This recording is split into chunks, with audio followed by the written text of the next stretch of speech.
students, yesterday I discussed the first two functions of finance and accounts department. Today I am going to discuss three more functions of finance and accounts department. And whenever you are going to write the functions, you are supposed to write the subheading first. You have to underline it and you have to understand the meaning of that particular subheading, and after that you can explain it in your own language. There is no need that you have to copy the same thing what is written there in the book. It is not necessary at all. But you must write the subheading, understand the meaning, and then you can explain it in your own language. So the third function, raising the funds. Now what do you mean by the raising the funds? Raise means increase.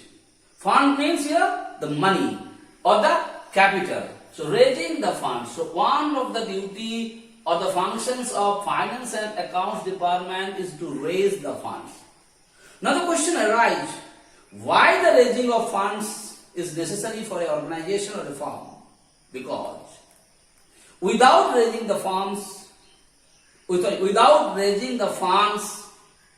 a firm or an organization cannot develop. The organization cannot make it up to date, cannot modernize their system. So to modernize their system, to make it up to date, what is required? The funds is required. And which department has the responsibility to raise the funds? The department who are responsible to raise the funds are finance and accounts department of an organization. So what they are supposed to do? First things they have to find, like yesterday's function I told you, they have to find out the sources of funds, from the source from where they are going to get the funds.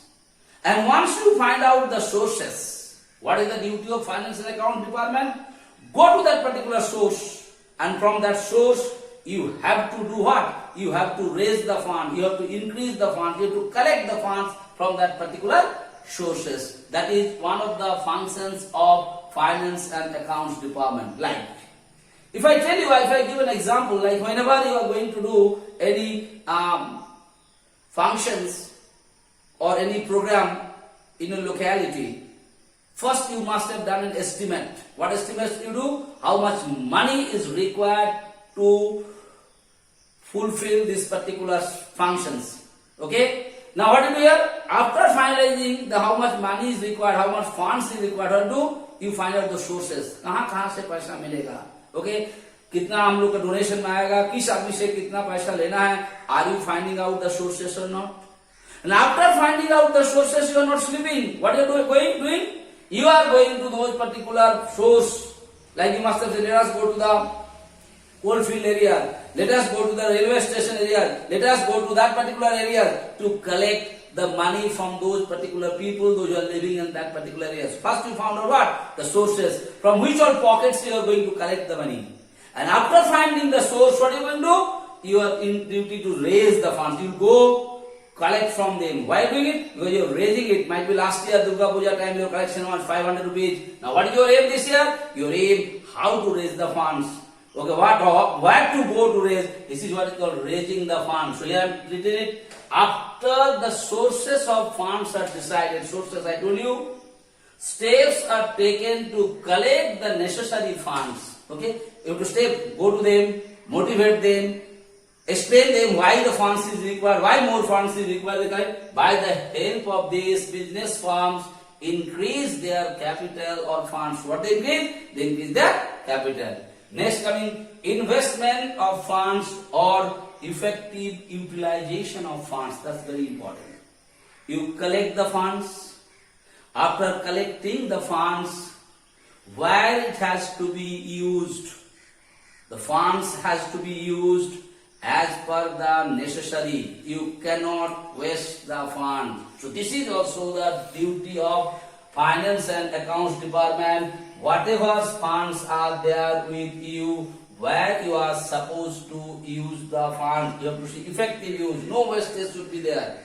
And according to the importance, the funds should be used. Okay, but it is very, very important. Like I told you, I have seen it. When I have been with the students for different kind of educational tour, what I have noticed, when the students, the first day, only the first day they reach to a particular spot and they are interested to buy something. Okay, they never use their funds effectively. Whatever money is there with them, what they do, in the first day only, whatever they will see, they want to buy it. And what happened to that? Second day when they come, what they happen? No money was there with them. And they started begging from this fellows and that fellows. Why it is happening?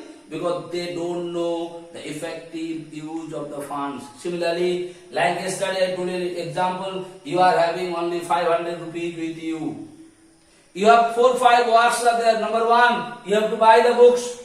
Number 2, you may have to buy a cricket bat. Number 3, you may have to buy some biscuits. Number 5, you may have to buy some, face wash or something like that. You have so many things are needed. Okay? But you are having 500 rupees with you.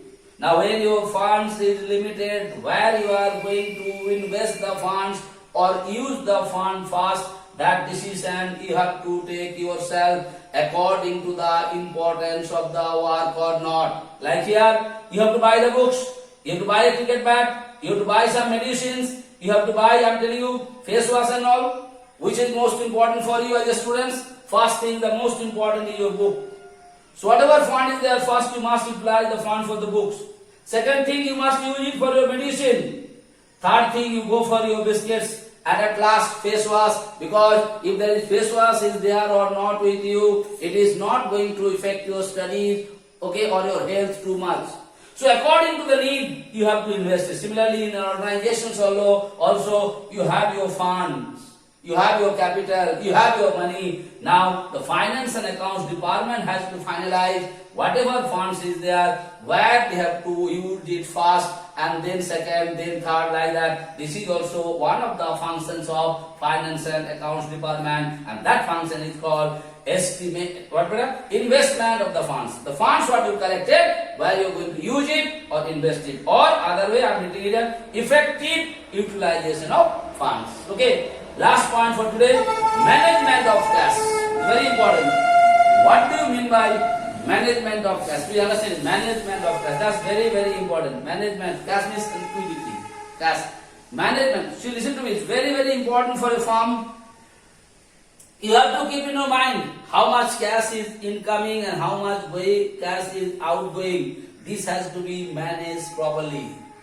Always remember, your outgoing will never be more than the incoming. And you have to do the outgoing of the cash in such a way that always you have a sufficient balance of cash with you for your day-to-day work. And this management is the function of finance and accounts department. Once more. Management of cash means always you have to see you should have a sufficient amount of cash with you for your day-to-day work. It's very important. For your day-to-day work, you should have a sufficient cash is with you, with the organization. So what you have to notice here, how much cash is incoming and how much cash is outgoing. The finance and accounts department has to have a balance on that. They have to keep in their mind how much is coming, the outgoing should not be more than that. Okay, it cannot be more than that, but they have to see that there will be sufficient balance with them. They should not waste the cash what was there with them. Understood? That is what is called the management of cash. They have to manage the cash. When they manage the cash, what they will think about them? That they should have a sufficient balance of cash with them for their day-to-day work. They should not have any kind of difficulty or problems to do the day-to-day work. So balance of cash is very important to see by the finance and accounts department. So once more, today I discussed 3 more functions. Raising the funds. Raising the fund means how we are going to increase the funds. To increase the funds, what is required? Already yesterday I told you one of the functions of finance and accounts department is to find the sources. What do you mean the source? From where you are going to collect the funds, from where you are going to get the funds, that is what is called the sources. Now the sources is known to you. After the sources is identified, what is the duty of finance account department? To raise the funds. Then how they will go, motivate them, okay? They create the interest from them and they should get the funds in the form of capital or whatsoever might be, how to raise it. Next coming I told you, investment of funds. These funds, whatever they collect, where they will invest it is very important.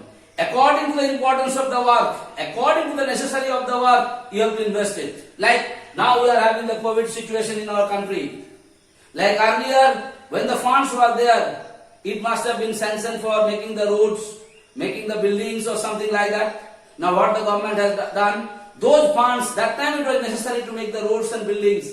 But now, what is most important? Now the most important thing is how to treat the COVID patient. Now what the government is doing? They are basically investing those particular funds for what purpose? According to the what? Effectiveness. According to the need. Now it is needed for the COVID patients. Do the funds what must have been sanctioned for other purpose, that is being used for the COVID patients or not? This is what is called investment of funds. So where you are going to invest according to the need? Who will finalize it? Finance and Accounts Department. And last case I told you, management of cash. How you are going to manage the cash. And always you have to keep in your mind, there should be a sufficient amount of cash with the organizations for to their day-to-day functions. Okay, I hope I made it very clear to you. Thank you so much.